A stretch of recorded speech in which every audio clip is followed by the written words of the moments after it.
But then how do you compete with, there is no global wage, minimum wage. Right. It's not. You can't compete with people who don't have a minimum wage. Well, no minimum wage, no worker standards, no human rights, no none of that stuff. We talk about all the time because as much as you might like Elon Musk because he's on the side of Trump, his also getting his cobalt from the Congo, which is being dug out of the grounds by 30-year-old women that look like they're 80 years old with 2 babies on their back by hands.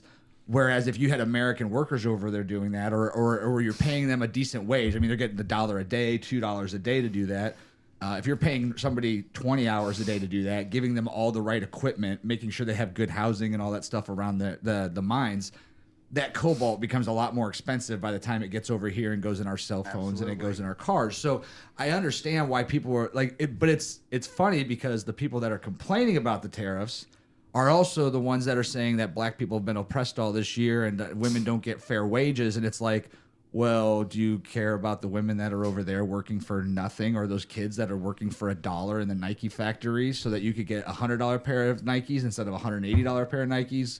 I get it, but you're not going to get the higher wage if you're not in them fields. It's just the way it is for us. Well, and the other aspect of it too is like, I mean, men and women, nobody wants to stay at the same craft, the same job anymore for years and years.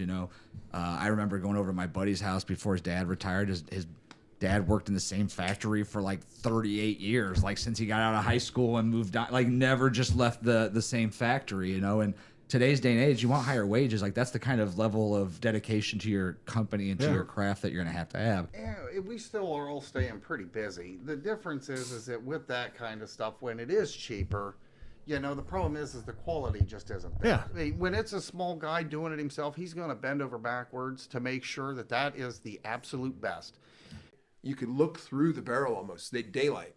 So the breeze can come through there and it carries the dust into your house, around your house. Really? Okay. Mixes with the ambient humidity in your home, and you get black mold. It's a class action lawsuit all over Kentucky, Louisville, Lexington, Lawrenceburg, any other city named L.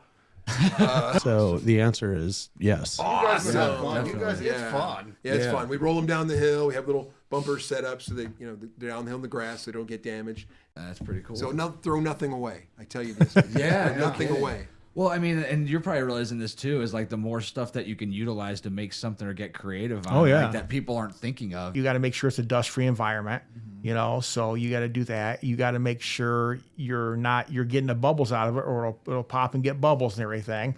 So there's a lot of maintenance too as you're making it. Epoxy is in it, but then too, to get the live edge and the work that goes into prepping that live edge and flatten it and getting all the imperfections, all the loose, because you have to take all the bark off it. Because the bark, if you pour a live edge tabor with bark on it, sooner or later that bark's going to break down and fall off. Once people understand that, then they're like, oh, now I see why it costs Why so it takes much. so much. Yeah. Now I feel a little bit better about spending this money. I'm supporting the community. I'm supporting a local person. And also there's a story to share when somebody says, oh, that looks really cool.